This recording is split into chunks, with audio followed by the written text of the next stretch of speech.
সম্রাট আলাউদ্দিন খিলজি ভারতের মুসলিম শাসকদের অন্যতম প্রতাপশালী শাসক ছিলেন। তিনি 1266 সালে জন্মগ্রহণ করেন। তার পিতার নাম শিহাবুদ্দিন খিলজি। 1296 সালের 19 জুলাই খিলজির রাজবংশের প্রথম সুলতান জালালউদ্দিন মালিক ফিরোজ খিলজির মৃত্যুর পর আলাউদ্দিন খিলজি দিল্লির সিংহাসনে বসেন। 1290 সালে সুলতান জালালউদ্দিন খিলজি তাকে আমিরে তুর্জুক পদে নিয়োগ দেন। এর 1 বছর পরেই অর্থাৎ 1291 সালে তিনি সুলতান গিয়াসউদ্দিন বলবনের এক ভ্রাতৃপুত্রের বিদ্রোহ দমন করে সফলতা লাভ করলে জালাউদ্দিন খিলজি তাকে আলাউদ্দিন উপাধি দান করেন। এরপরেই তিনি কারার গভর্নরের দায়িত্ব পান। আলাউদ্দিন খিলজি ছোটবেলা থেকেই একজন দুর্ধর্ষ যোদ্ধা ছিলেন। তরবারি কিংবা অশ্ব উভয় চালানোর ক্ষেত্রে তিনি ছিলেন সমান দক্ষ।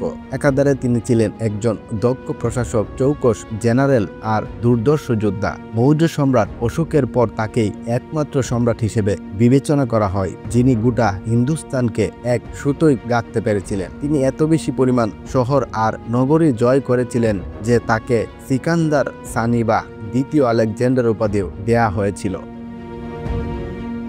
হিন্দুস্তানের ইতিহাসে বিজেতাদের তালিকা করতে গেলে নিঃসন্দেহে তার নাম উপরের দিকেই থাকবে। একজন অপ্রতিদ্বন্দ্বী বিজেতা হিসেবে তিনি 1296 সালে উলকানি রাজ্যের শাসক গাজান মাহমুদকে পরাজিত করে সিন্ধু দখল করেন। 1299 সালে চাগতাই খান দুয়া খানকে পরাজিত করে পাঞ্জাব নিজের দখলে নেন। 1301 সালে রণতম্বুর, 1303 সালে চিতুর এবং 1305 সালে বান্দু সুলতান আলাউদ্দিন খিলজির পদানত হয়। এছাড়া তার হাতে হানার, শেরমুর ও জম্বু আর দেবগিরির পতন হলে অন্যান্য রাজপুত্র রাজারা তীব্র আতঙ্কে ভুগতে থাকেন। মালবের রাজা মালাক সুলতানকে বাধা দানের চেষ্টা করতে গিয়ে পরাজিত হন। ফলে মালব সুলতান আলাউদ্দিন খিলজির পদান্নত হন। একই সঙ্গে চান্দেরি আর দারার পতন ঘটে। 1308 সালে মারাওয়ারের রাজা সতল দেবের পরাজয়ের পর মারাওয়ার সুলতানের অধীনে চলে যায়। এরপর মালিক কামাল উদ্দিনের নেতৃত্বে জয় করা হয় রাজপুত্র জালুর রাজ্য। 1306 আর 1307 সালে রাজা রায় করণ আর তার মিত্র রাজা রায় রামচন্দ্রকে পরাজিত করা হয়।